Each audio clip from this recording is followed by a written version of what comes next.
Samson is also a microcosm of that cycle. Understanding how God delivers his people over time. I am currently in the camp that I think she was unfairly villainized.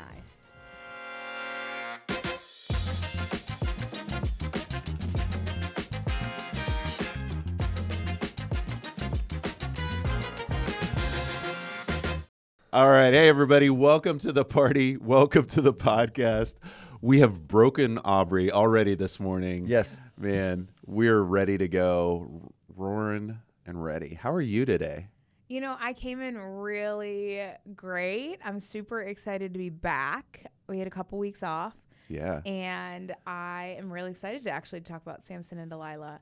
One thing you'll learn about me, though, that I do not usually get very excited about is being put on the spot. Yeah. Specifically in relation to asking questions, which is funny because I'm on a podcast where that's what I do is I ask questions. Yes. But I plan out my questions usually. And today, PCJ decided to shake it up. And This is like the wiffle ball leagues. Yeah. Have you watched like wiffle ball leagues where they like take the wiffle ball and they throw the nastiest like curve balls? Like just like how do you even hit that? Like he just like threw you just like a wiffle ball curve ball, and you've got this little like plastic bat. Whole podcast. A good way to think of our whole podcast would be not bush league, but more like wiffle ball league. There we go. Yeah. Hey everybody, welcome to the wiffle ball league. Welcome what to the wiffle world ball of is. like odd curve balls and whiffs. So what even is wiffle ball? So wiffle ball is a plastic baseball. What's And a it's wiffle got I know. I mean, it's Star Wars all over again. I'm having flashbacks. It's a plastic baseball and it has these grooves cut in it. And so when you throw it, you can curve it like wild. And so it's basically baseball, but with this plastic baseball. And if you watch them throw it, they can make it curve like 6-8 feet. And then this guy's up here, trying to hit it. Yeah, if you have not experienced a backyard barbecue home run derby with a wiffle ball, you've been robbed as a child. And as a baseball... Your childhood was... I think I was robbed then. I don't know. I think there's some sports things you got to experience. Wiffle ball is one of those things. Yeah. So we used to play at my neighbor's house across the street, and the home run was hitting it into their backyard over the fence. They had 2 Dobermans that were in the backyard. Yeah. And so we would hit it over. Your version of Sandlot. Yeah. Whoever hit it over had to go. I mean, you hit the home run, but then you got to go get the ball. And so you literally like hit it over, and they're usually at the other end of the yard. And so you like kind of walk around the edge of the yard, and then you hop the fence, run like just crazy, grab the ball, and then throw yourself over the opposite fence. So it was 2 games in 1. That I would fail. Jumping a fence is probably like... So this is my first worst nightmare. My second worst nightmare is having to try to jump a fence. Well, I'm 5'2", okay? We should and very disproportionately. We should do a day out at like an obstacle course and like have Aubrey try to do some obstacles. Mind you, Go Ape. Both Go of them Ape is a are cool over place. 6 foot, natural athletic builds, which is a compliment to you guys. You're welcome. And so, you just watch people, especially like short fences. It's a quick little like, I play pickleball, and that's often what happens is if the pickleball goes over, you send somebody right over. But you're not the person they send? No. No. I would just peel on over. Like, if I'm ever being chased, I would rather just highest, if we're in trouble, what's the highest fence we can say she can jump that? Go, Aubrey. We're like running, like zombie I'd apocalypse. rather be caught, I think, than... You're just like... I'd rather... Can you clear a 3-footer? Like, how much time do I have? Like a 3-foot fence is like the size of this table. I mean, it's not like... Right, but like my height... that's more than Hold half on. my height. Wait a second. I'm going to hop the fence. Just give me a little bit of time. Well, Yeah, like if you're person asking chasing me me. to just like put that arm up and throw my body over, no actual chance. No chance. But if you want me to like, I could probably get, if I can get 1 foot in a great you're fence, just gonna just go throw in the towel at that point. And if the zombie apocalypse is happening, That's what I'm saying. You're cornered. You come to a 4-foot fence. You're not making it over? I mean, no, I'll put my best effort forward because I'm not a quitter, but you have zero confidence? At that point, you're like, I guess I'm going to be I don't eating know. brains. I've gotten better. I'm a little more athletic than I used to be. I'm a little bit more, and I'm good at random things. You're the same This, I don't person. think You're the same person that, I don't know, like 4 or 5 weeks ago was bragging about your vertical. I do have a good, yeah, but that's just up, like just. I mean, that helps when going over a fence. We should up and over. You should do a Tough Mudder, so you can run and like try to climb walls. Well, we do the mother-daughter. Mother-daughter. So just send me by myself. You can go with Riley and Kristen next time. I can be just the test dummy. Yeah. No. I mean, I probably could do some of it. I believe in you. I believe. I bet I could do some of it. You could do all of it. Yeah. But if you're asking me to run fast and try to clear a fence, you know, like the fails, like America's Home Videos, like I am the one that would. My luck is something would get caught, like in the one side of the fence and just.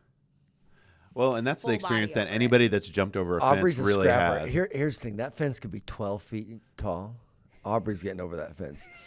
It may look crazy. It may look crazy, but she's getting over that fence. I'm pretty scrappy. Let's jump into Samson. Let's talk about Samson. Can we just, like, 1 second, just talk about the NBA, though? Dear Jesus, yes. Please. Victor. So I have I actually, I've been holding on to this. Do you believe, I really believe, that the NBA Finals is pretty much always solved in the West? Like, as soon as you have the winner of the West, the NBA Finals is basically decided. Okay. So, yes. I think we just witnessed that was the finals. True finals. Yeah. OKC versus the Spurs. I think most people and most every year it's that way. Yeah. But there's a buddy of mine who I would say is probably one of the more respected basketball opinions who works in the NBA. And he said he thinks the Knicks are going to beat the Spurs.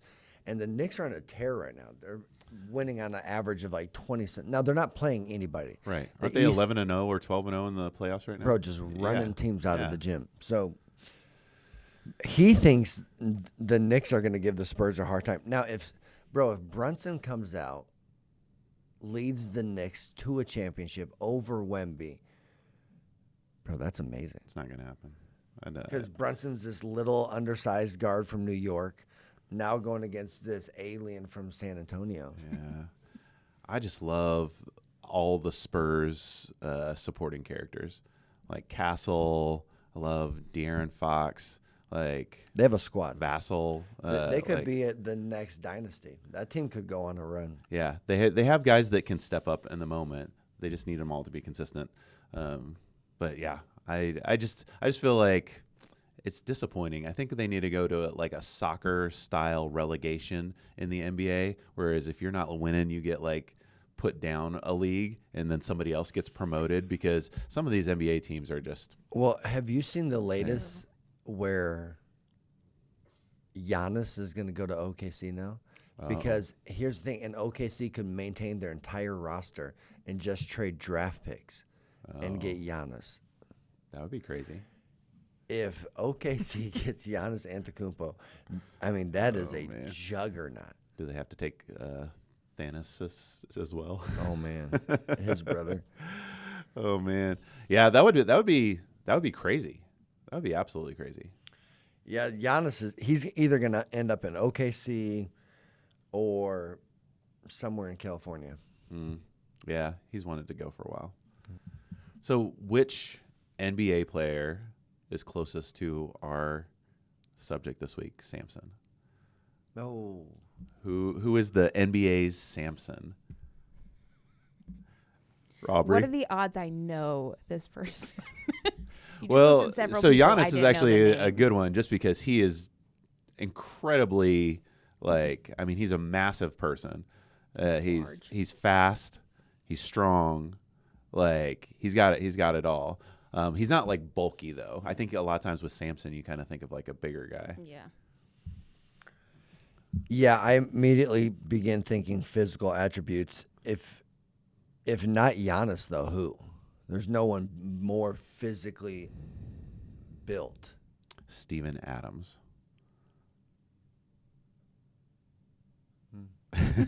He's got the long hair. He's Australian, which is awesome. That's cool. So we can go Steven Adams. I wish there was a way to pull up a picture to be like, pull up Steven Adams. Oh. Ryan, pull up Steven Adams right here. just right here in the edit. Just pull him up, and then put Giannis next to him. So we have him in. We have a game today. Pastor CJ has written on the back of these papers, there's some topics, there's some scriptures, and then on the other side are questions that Aubrey puts together for us each week to talk about on the podcast. Randomly paired, randomly selected. Randomly. Yeah.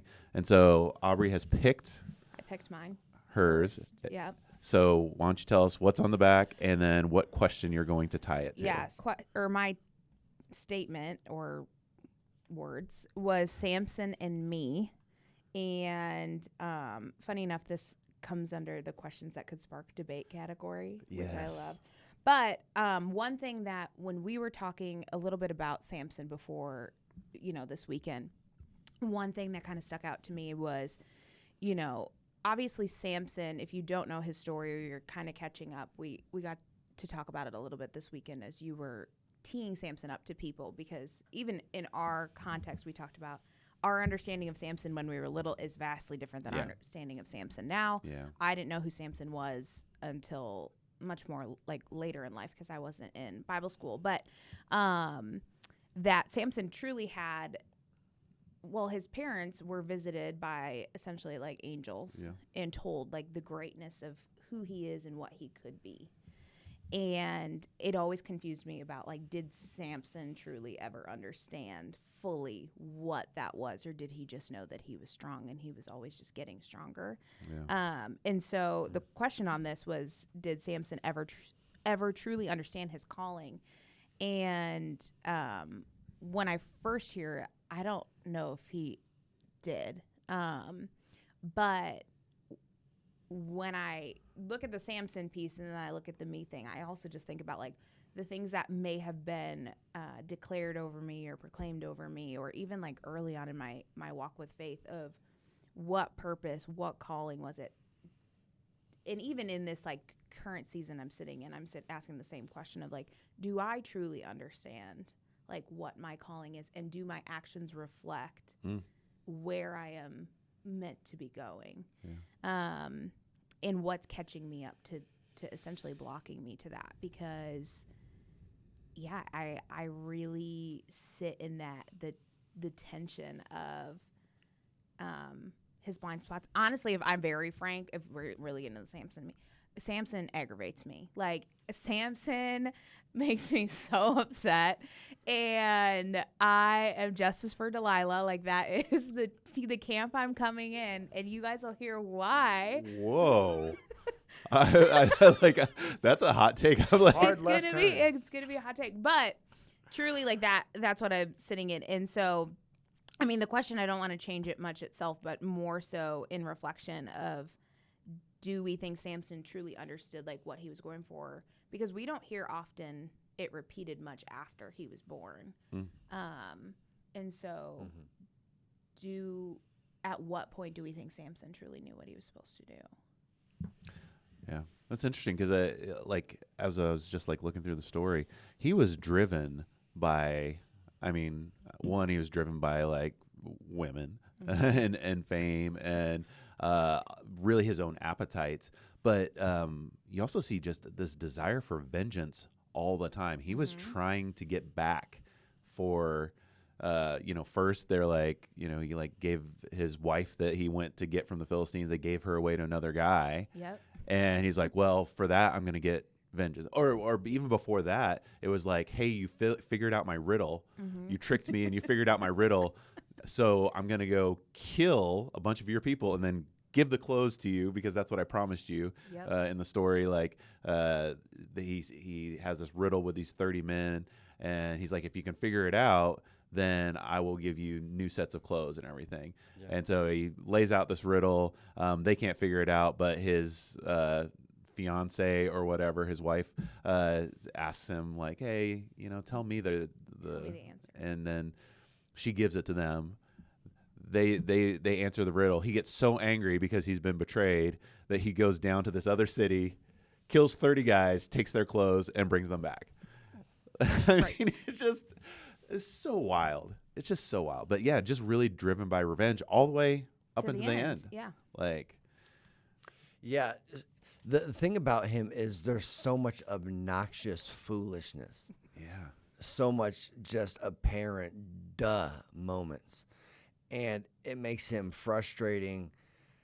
You start seeing it coming, and you're like, dude, heads up. Like, what are you doing? Yeah. Mm-hmm. And he just keeps falling into the same cycles, same patterns. And that's the thing when you think Samson and Me, is because he's so frustrating, we assume we can't relate to him. Yeah. Like, you're so different. I don't get that, or we're embarrassed to admit that we have a lot in common with this Samson. I think there's a lot in Samson's story that's layered. And so when you bump into something in Scripture, for example, your question being, about his calling. Yeah, did he know at a young age? Yeah. Or even at all. Like, because even the last act was not based off fulfilling his calling. It was out of fulfilling justice for him losing his eyes.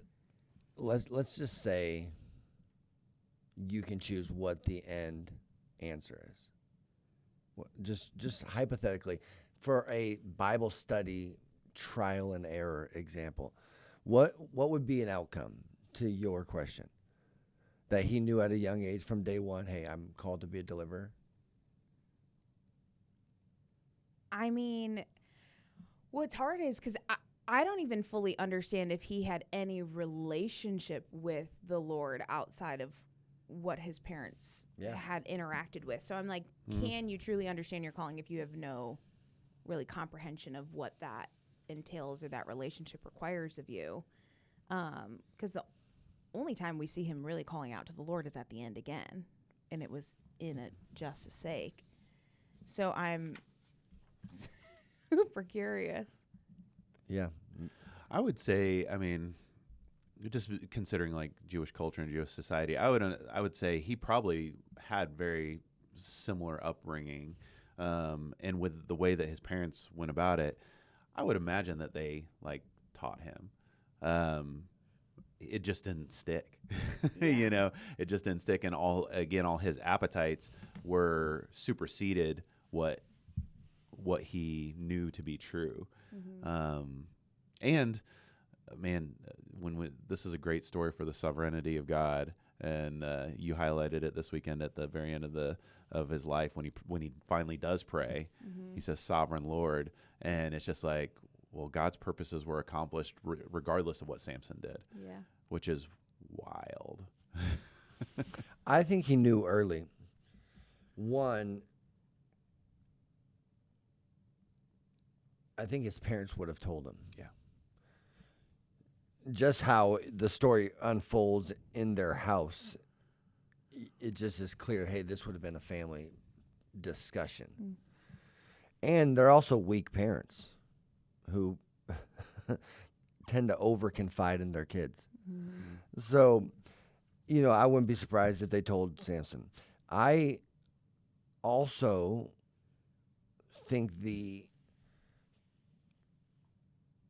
Nazirite vow and that covenant that he has in place with the Lord signals an understanding of the faith. Signals all right, I have this relationship with the Lord. I have these commitments I'm making that are coming with, in some ways, unnecessary inconvenience, but it sets me apart. And what does it set me apart for? To be a deliverer for God's people to defeat the Philistines. And as a result of it, God bestows on me supernatural strength. I think he knew that. I really do. So the reality is are you thinking he went about life making these foolish decisions because he just didn't know? No, I'm just curious, like, in what other actions did he display? Which, mind you, we do get from birth to death with him, but there's obviously like still only so many chapters we get of him. But how many more of his actions reflected what his calling was meant to do? If anything, we get the focus on the story of all the things that he did that he did wrong. Essentially, almost hijacked his opportunity to do it. Think about for a man at that time of history to not touch a dead animal carcass. That would have been harder than you think. Yeah. In a hunting, gathering time of history. And for a son, and I don't know how, I mean, he probably had brothers and sisters, but for a son, the son's going to be one of the people that's going out and doing that. Yeah. That would have come with so much daily inconvenience. And what I think we miss when reading like a detail like that is I think Samson every single day bore the pressure of being this set apart, strong leader for God. And he was trying to manage that while over here foolishly and privately making terrible decisions. That's what I see. He was trying to maintain his covenant vow. The thing that eroded it was his blind spot and vulnerable weakness. Yeah. The phrase that is getting me, 13:25, this is right after he's born. It says, the woman gave birth to a boy named Samson. He grew, and the Lord blessed him, and the Spirit of the Lord began to stir him while he was in Mahana, Dan, between Zorah and Eshtal. So the Spirit of the Lord began to stir in him. And then you jump forward to the lion section. It said the Spirit of the Lord came powerfully upon him. Where are you at? So that was 13:25 was the first one. Second one, 14:6, when he's fighting the lion. The Spirit of the Lord came powerfully upon him so that he tore the lion apart with his bare hands. And then later, 14:19, the Spirit of the Lord came powerfully upon him. He went down to Ashkelon and struck down 30 of their men. And so it's an interesting phrase for the moments that he was in, because it was very much like setting him up for all of these things. The Spirit of the Lord was with him when the lion attacked him. The Spirit of the Lord was with him when he was essentially, getting revenge for this, riddle that they figured out. And then, it feels like it does all then just tie back to God was working a plan through him, regardless of how his character was playing out in that moment. God was working a plan through him. It's the thing that's weird to talk about. When all's said and done, and he's standing beneath this pedestal with all the leaders and rulers of the Philistines standing above him, 3,000 other people, and here are the two pillars. And he's in position to take all of them out at once. That's why when he looks up, he cries out the first words as sovereign. Like, where does that theology come from?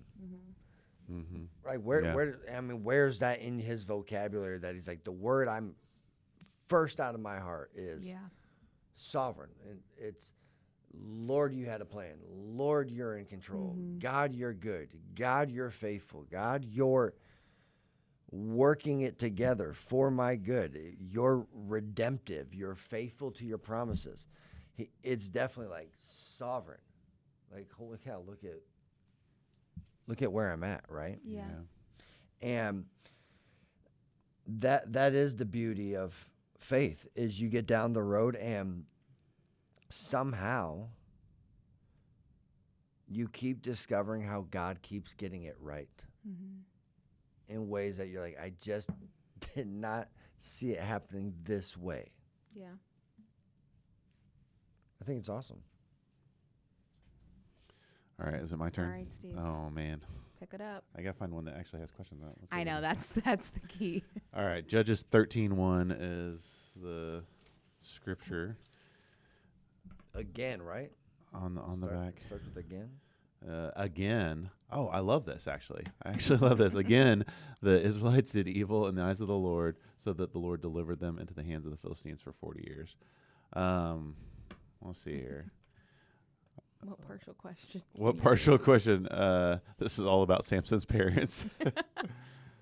Let's see here. Man, I don't know how these ones tie together.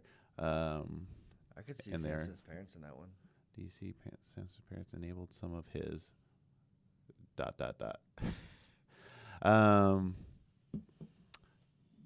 Yeah, how much responsibility belongs to parents when it comes to a person's calling?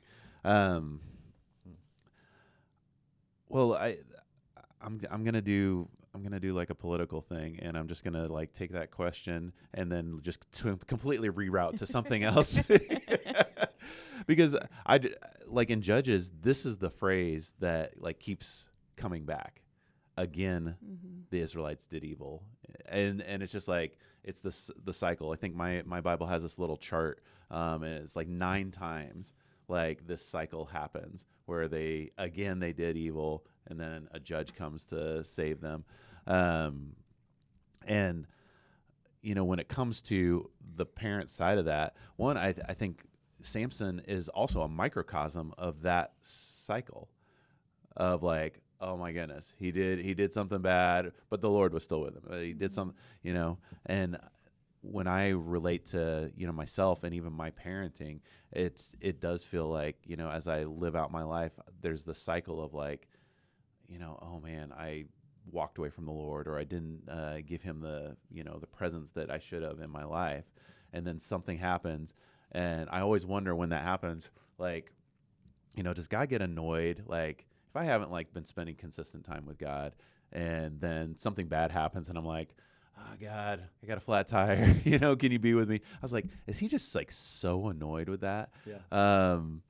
But you said this week just the immediacy of grace when you turn back to God. And I'm like, no, he doesn't actually get annoyed. You would think, because that's how we operate, right, that we would be like, oh my goodness, I'm so annoyed that, you know, you're coming back when things are bad. But God is like, no, come back. And so I don't know. I don't think I tied those two together very well, but well, what is interesting is chapter 13 begins verse 1 again.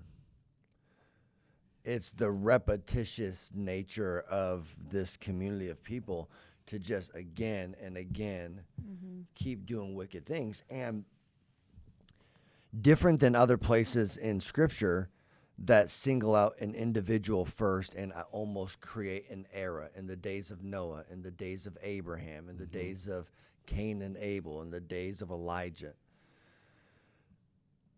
God breaks form in that, and he announces the people before he announces the person. And he's again the Israelites. And so he doesn't like single out a person. He basically says, no, in a much broader sense, this is being addressed to everybody.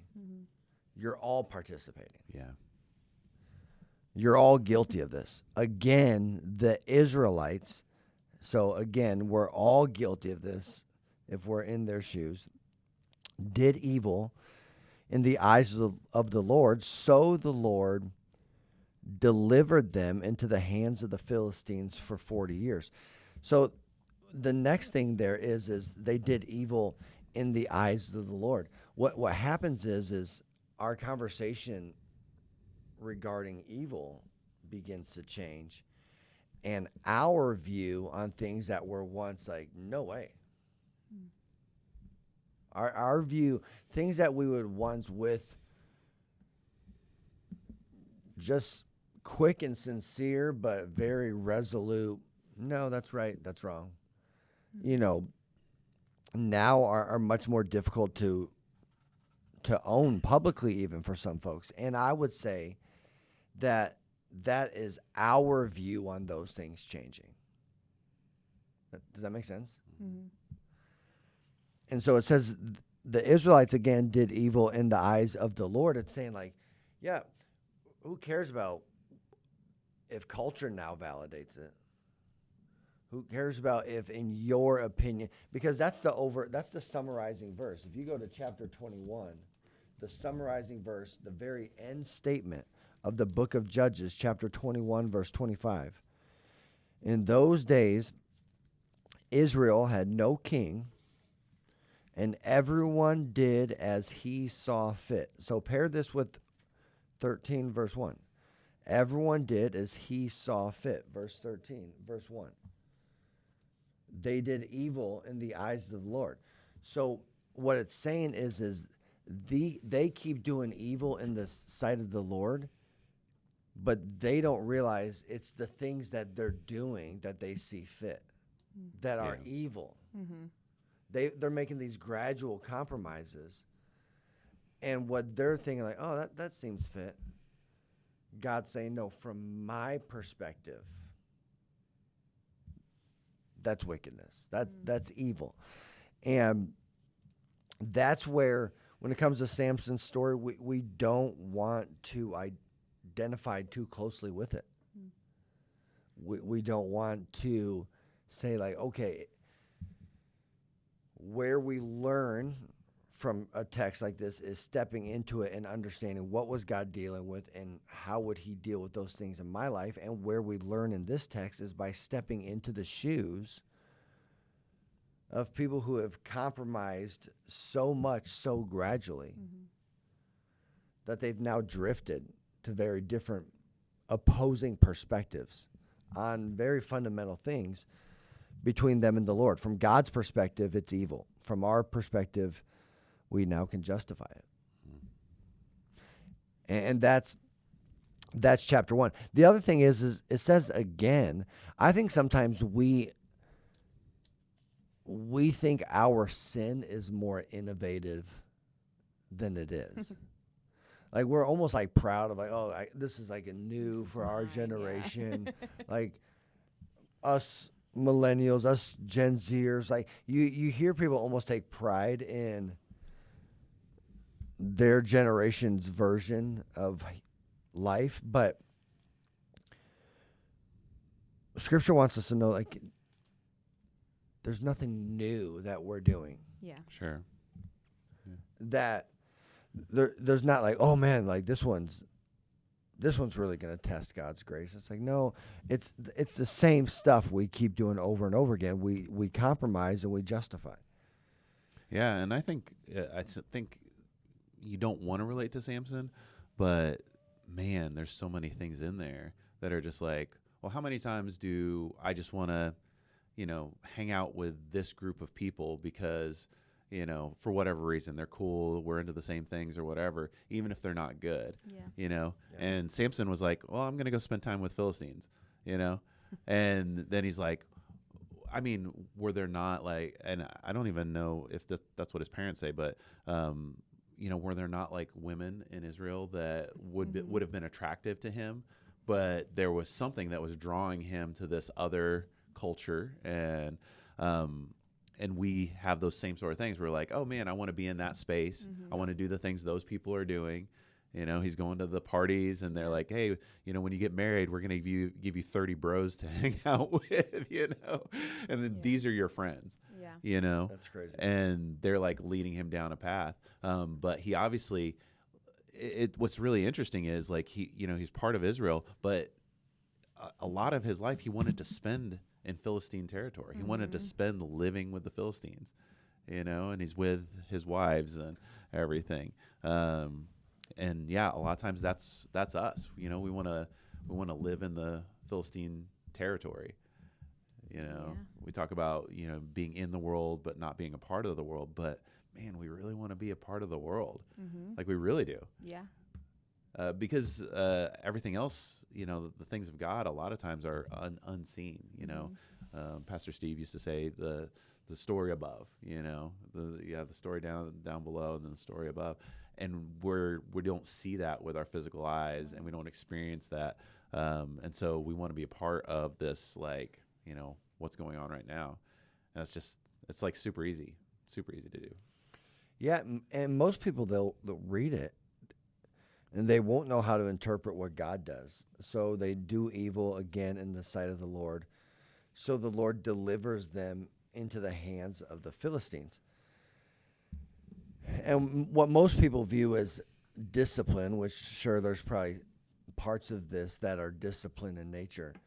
They don't for the people of Israel. Yeah. Yeah. They don't understand deliverance. How's God going to deliver the Israelites? He's going to deliver them into the hands of the Philistines, the enemy, for 40 years.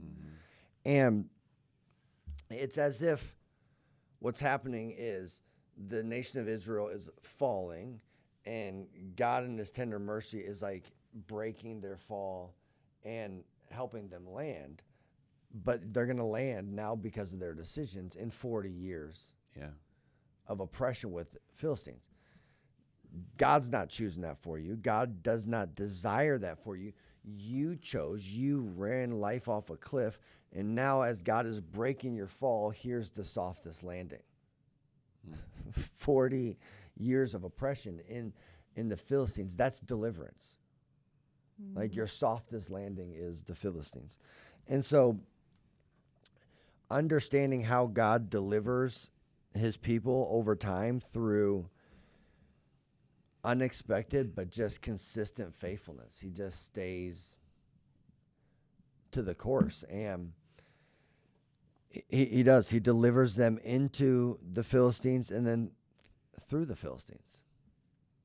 Right? Yeah. 40 years is another thing. We could probably go down a whole wormhole of the number 40. Biblical numerology. Maybe stay away from it. But again, it is interesting. If you think of the 400 years that the Egyptians were in slavery, you got the 40 years that they're oppressed by the Philistines. What else we got? How much time? It's your turn. It's my turn? Yeah, you got to get in there. Yeah. Oh, man. Oh. I got camping and the book of Judges. I'm really glad I didn't grab that one. He's just like, what happened to me last week? I was camping and I was studying the book of Judges. It's perfect for him. And then questions on the back of this paper are, in what ways does Samson point us toward Jesus? That's a good question. Yeah. Where does Samson fail where Jesus succeeds? Why is it important that Jesus faced temptation but never, boom, just breaks off? What does Samson teach us about humanity? What part of Samson's story feels most relatable to you? Ooh, confession time. All right. So camping in the book of Judges. So I would say, one, we probably need to start creating symbols or visuals to help people catch up every single week. So flannel graphs. Almost if there's like a visual slide, it's like patriarchs, judges, prophets, kings, apostles. There's all these different roles, right? Sequence and order. And now we're in the era of the judges, civil leaders, spiritual reformers, they're military generals. And Samson is such an adventurous guy.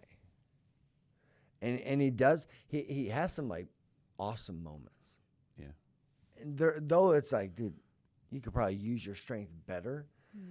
he does have the funny highlights that you're like, that's hilarious that he's doing that, and he is strong, and it's clear that the Lord's on his side working on his behalf, but he mismanages it. So I think the book of Judges itself deserves more appreciation. I'm going to be so impressed if he gets back to camping with this. Well, so we've been now in Indianapolis for 5 years.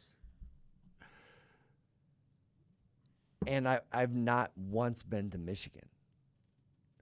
Besides visiting my buddy's place just over the border 2 hours from here.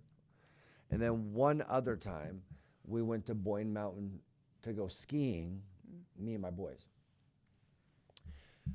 But I've just heard like, hey, there's a ton to explore on the Michigan side of things. We coming from Minnesota miss kind of the camping lake life, woods, a little bit more elevation. Definitely miss like the ATVing and some like snowmobiling. So me and the boys, we loaded up and we went north through Michigan, which you don't even need to be staying at like a resort. You can go from one state park to the next. All right. Yeah. Just in normal campsites. And that's what we did. And we rented some ATVs at different spots, went on a few different hikes, sat around the bonfire. It was amazing. Fell in love with Michigan. Like northern Michigan is incredible. And so I think to myself, who would have thought? I've always grown up my whole life making fun of people from Michigan. Especially the UP. And, when you get up to the northern part of the state, as a person from Minnesota, we had all these stereotypes for Michigan people. And so getting to witness, and some of those stereotypes are real. But stereotypes are stereotypes for a reason. They started somewhere. Oh man, me and the boys, I bet we did probably, 50 miles on the bikes. It was awesome. We rode bikes the entire week. Some really cool trails. So all that to be said, I'm just shocked. Like, who would have thought here within just driving distance is Michigan? And I would say, who would have thought here in the book of Judges, you get two of the most iconic stories, Samson and Gideon, this underdog and then this mighty fool, back to back. And the fact that you have Samson's entire life, it's a unique detail. I think there's maybe only 5 to 7 in Scripture. I'd love to maybe fact check that. It's not a long list. And then definitely around 5 when it comes to birth announcements. When it comes to deaths, full life. So he's got some rare things that make him like Christ. The fact that his story zeroes in on 3 temptations. Yeah. And the fact that the Gospels give us with Christ 3 temptations. And that's where there's a separation between Christ and Samson. He doesn't fall to temptation. I think, wasn't that one of the questions? Oh, you're just talking about how he's where like does Jesus. Samson fail, where Jesus succeeds? Yeah. Samson falls to temptation. Jesus succeeds and overcomes it. And so, one way of maybe thinking about it is Samson was all muscles and no morals. And that can be true in a lot of different ways. You can be all muscles and no morals. If you think finances, you could be all muscle and no morals in your finances. When you think your career, you could be all muscle in how you run a business and no morals, right? And you go on down the list. So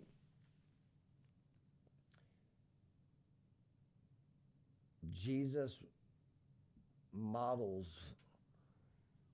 what we want the most, and that is a leader who's both. Yeah. Yeah. We can see it and identify it. It's in all of us. Yet in Jesus, we see what makes him so unique is he's both all muscles and all morals. Yeah. If you could compare their temptations there, Samson falls to his appetites all the time. Yeah. Like every time he has an opportunity to have an appetite fulfilled, he's gonna take it. And Jesus, when he was tempted, it was all the appetites. It was like, hey, you've been fasting for 40 days, eat some food. Hey, here's power and all these things that are offered to him, and he never falls to those appetites. Yeah, there's a lot there. I'm supposed to tie this into camping as a challenge. Per your game. When I think of Michigan, you're like, this isn't fair. When I think of Michigan, I think, who would have thought there's so much there? When you think of the book of Judges, you discover, who would have thought there's so much there? That's good. Boom. That's good. Aubrey, I'm curious. So you mentioned justice for Delilah early on. Where are you going with that? What is your argument? I definitely wanted to spend some time on Delilah, so I was even eyeing. I was like, okay, there's one that has Delilah on the back of here. No, I just think, okay, so, we're talking about the story of Samson. You can't not talk about Delilah. Usually when you even talk about Samson and Delilah, it is the main one, it's usually brought in.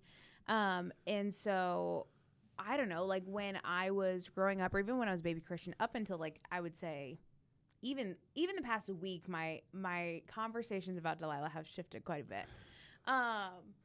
And and TJ heard me talk about this a little bit earlier too. But I am just curious, and one of my questions on here, which is the spark debate, was: is Delilah unfairly villainized, or does she deserve pretty much every part of her reputation? And I am currently in the camp that I think she was unfairly villainized. And the reasons being, well, one, I mean, when you're looking at Delilah's story, we don't get to know much about her background, where she's coming from. The moment she comes into the story is, hey, Samson fell in love with her. We don't even know how or where they were. Mind you, right before that, he was with a prostitute. So I'm like, you could assume that it might have been in the same area. But it was then the Philistines came to her and said, you are going to do this. Not will you, not can you. Like, you will do this and we will pay you. And also just history in this time, like women didn't have so many choices of what they could or could not do. And so I'm in the camp that doesn't think that Delilah probably had much of a choice to say yes or no to this. Just so you know that Rahab is watching you right now and judging every statement that you're making. And she can, because I'm Team Rahab too. But part of it is like, I mean, yeah, Rahab is different in the sense that, and mind you, Rahab is then talked very highly about in the rest of it. But my thing is we blame Delilah so much for Samson's downfall. That has always been what I've heard the story to be, is like Delilah is at fault. Unless you grew up listening to the radio and hearing, for most of your childhood, Delilah. Did you grow up with that? I did not listen to a lot of like secular music growing up. No, Delilah, the radio show host?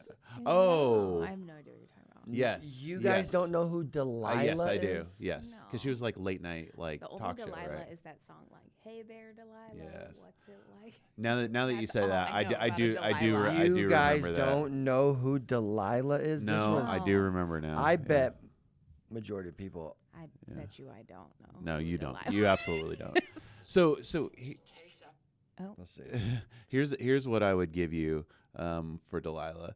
one, I do think Rahab is an example of someone who, similar situation, like she doesn't have a lot of other ways to make money. She's known as a prostitute. But she's also held up as this woman of faith because when she saw what God could do, she submitted and she like made decisions. Wait, let's see. Yes, I do remember this. It's time for you to relax. It's time for you to unwind. It's time for you to put the cares and the troubles of the day behind you so that you can focus on the weekend. If you have joined us for the very first time, we are here to take your calls at 1-888-633-5452.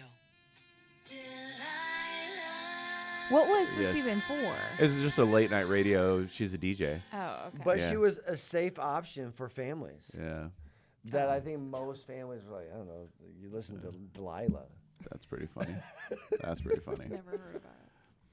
So the one thing that I was thinking with Delilah is she would have known what happened to Samson's first wife. Like the Philistines went and burned his first wife and her dad. And so when they're coming to her, when the leaders are coming to her and like, hey, you need to tell us, you need to figure this out. She's like, well, what are my options? You know, my options are to do what they ask for, or they're going to burn me to death like they did this other girl. So I can give you like just the fear factor there of like, you know, she wasn't doing anything that a lot of people wouldn't do. Yeah, no, I think that her options were to probably die or to do this and do this and potentially gain an opportunity for wealth. Mind you, also, she is not a believer that we are aware of. No. Like, she did not even like the call on her life. Like, the very different circumstances, which is why I'm like, I've asked the question to a couple people, like, who do you believe was weaker? Do you believe Delilah was weaker, or do you believe Samson was weaker? And I'm like, well, Delilah knew what her end goal with Samson was the whole time and was pretty, like, I wouldn't even say fully aggressive doing it. Who accomplished their mission better? Is it a better They both scenario? did. they both accomplished what they were gonna do. Yeah. I mean, the one that had and was their mission the same mission? Who was the final kill shot? Yeah. Samson. But was it the same mission? Delilah just didn't know. In the sovereignty of God, he's just like, she thought she was, doing one thing, but in the end, she was achieving God's purpose. Everyone in the story was moving toward the deliverance of Israel. She does not seem to be hiding to me. She doesn't seem to be trying to be secretive. Right. No. Oh, I need to. So. Or super deceptive. There's sometimes I read it if I'm just trying to think alternative options. I think him and Samson and Delilah were on the same page. And Samson's like, whatever, tell them whatever they want. Bring up. Do it again. Bring it on. And I don't know. And what like leans us into that like toxic game playing? Because you see it with both of them. Well, she's very like, okay, tell me this, and I'm going to do this. Which it also has one of the funniest in chapter 16. One of the funniest verses I think in Scripture is that she nagged him day after day and pleaded until she wore him out. But like, man, I understand that. I mean, I just I'm like, sorry, Kim. Just kidding. Just kidding. Until Love she you, honey. Wore him out. But truly, like, what is then that toxic, like, behavior that we have that we just allow the gameplay? Like, she knew that he was going to tell her something, and she was going to send these people, and he was like, keep doing it. Teach for 20 minutes from the verse that she wore him out. What would you say? What would be the first initial thoughts that would come to mind? You are going to stand in front of 30 single young adult women. Wasn't it a proverb that says like a nagging wife is like a dripping faucet? I think it is. Help us. What would I help say? us from your side of the experience? Well, from my side of the experience as a naggy person, no, I'm like, you're like, wait a second, yeah, are you backwards? No, I think that this is where you watch like the humanity side of purpose. Like her whole thing was fully operating in her humanity. She knows how people are going to essentially fail in achieving what is good and righteous, and whether or not she is fully aware of like what the Lord was doing. She had probably some awareness, like obviously he's going to kill these people and it's because of him. But I'm like, I think that this is a horrible communication strategy, but it's effective depending on what your goal is. And so I would just encourage people, like our natural thing is to wear people out, like to get our goal. If I am after something, if I needed something from you and I wasn't getting your answer, hound them. My natural instinct is to just keep bringing it up or nag, or like I'm gonna keep like sliding this in front of you.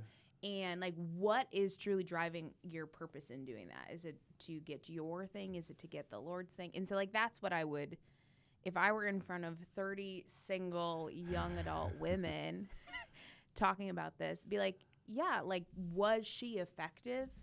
Sure.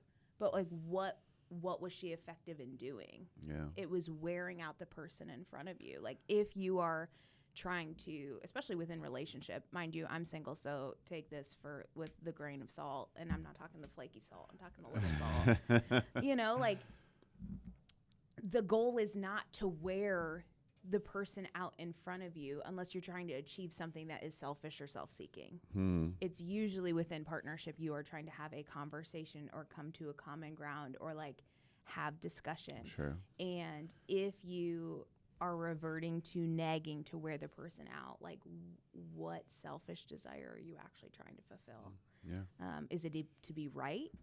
Is it to get something? Is it to benefit you? Because at no point is it going to benefit the person on the receiving end. Yeah.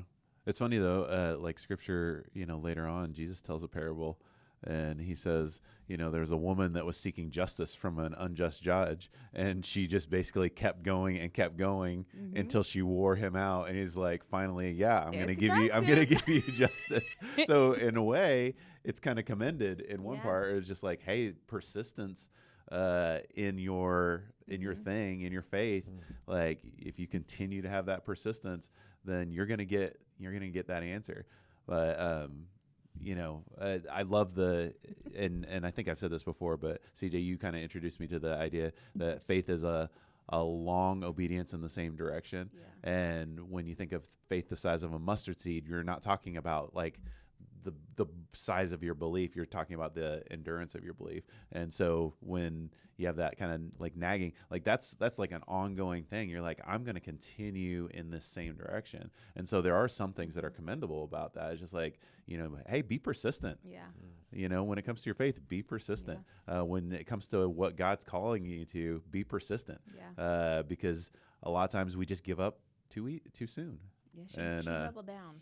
She did. She was just like, I am going to get this answer no matter what. So we'll get you a Justice for Delilah t-shirt. See, but that's why I like it. I'm like, I like that whether or not I agree with there is something that I will always say, like, as a strong woman who's independent, I'm like, I recognize in her, game recognizes game in the sense of like, she knew what she was supposed to accomplish and went in there and did it. And what's frustrating again too is like Delilah is not the reason Samson fell.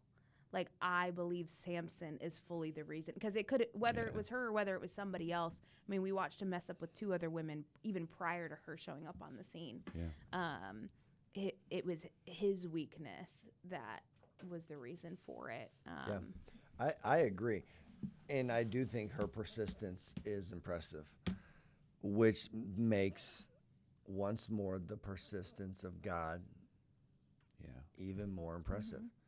Where it says, and the hair began to grow the moment they shaved his head. and how they place him among the pillars, and he accomplishes. It's like she just does not take no for an answer, and it's like you lay that beside God's activity in the story, and you're like, yeah, but neither does he. Yeah. And he just keeps showing up with grace. Super good. And Samson's story is such a disappointment, but so redemptive. Yeah. And you're like, man, so disappointing, so hopeful. Yeah. And yeah, I think there's a lot there. I would love to be a fly on the wall in some of the life groups this week at church. Yeah. And just, you could go, I had people trying it, like try to unpack the story of Samson in 90 seconds. Yeah. Where it gets tricky is explaining his relationships. He's just a complicated guy. But he ruled for 20 years. Yep. I mean, I think that this seems like it all like happened very, but like there was 20 years there where he was the influence in Israel. He was the one that everybody was like looking to as like, oh man, you're the guy. And for people to like see their leader doing all this stuff, I think about that of just like, here's the guy that's supposed to, be taking care of us, representing us, fighting for us. And what is he doing? What is he doing? What is he doing? But he thought he was strong enough to do it. Yeah. Like to do all the things he was messing around in and still be strong enough. Yeah. And one way that would be interesting, I don't say this is how it needs to be read, but it would just be interesting to think through. When you think through, he was the leader for 20 years, and you think those three temptations. If you were to, instead of thinking them as three scenes, like, hey, in these three scenes, she betrayed you, they came in and ambushed you. Yeah. Think of it as 3 seasons over 20 years. Yeah. And you went through this season, and you went through this season, and you went through this season. And by the end of a 20-year run, the gradual erosion of compromise and passivity and blah, blah, blah, you go on down the list, it landed you here. Yeah. Depleted of your weakness. Yeah. And more people experience a Samson story than we want to admit. However, look at God and his ability to just immediately start a new thing. Yeah. Yeah. And produce strength and grace. So cry out to him. Discover his sovereign ability to make it work. Yeah. It's awesome. Well, Man. I'm so glad we're back. It Yeah. was a great time to come back too. And I'm super excited for next week, honestly. That one is one I'm really Yeah, what are we getting into next week? Ruth. Oh yeah. Homegirl Ruth. Oh man. The dating story of the Bible. Oh man. Here we go. Should we invite all the singles this next week? Is that is that what where are you going? I don't know if I handled the single conversation well a lot. I used to think I can relate to the single audience. And now I realize, man, I was so fortunate. I got married at the age of 21. Yeah. We celebrate 20 years of marriage this year. Nice. In Yeah. a couple months. And it's crazy to think, like, man, we were talking about the other day, like, we're kids. It's such a gamble. Right. Like, you're at the altar being like, hey, I'm betting my life on you. Yeah. Yeah. Like, I'm in, but are you, like, hey, go team. Like, Right. Yeah. And you get down the road and be like, man, so thankful God helped us choose right. So Yeah. I would not have a clue what to tell somebody in terms of dating advice.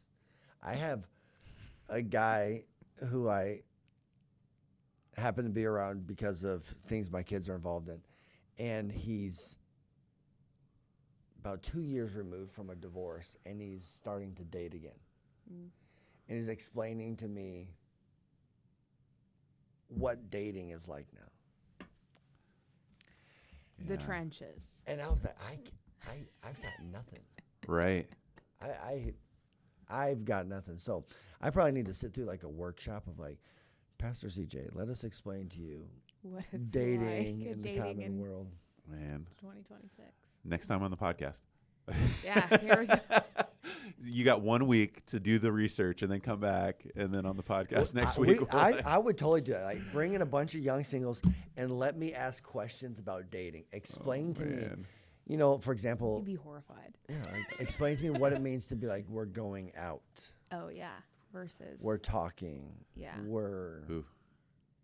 It's just we're a thing. That's my favorite that kids have. We're just a thing. What is that?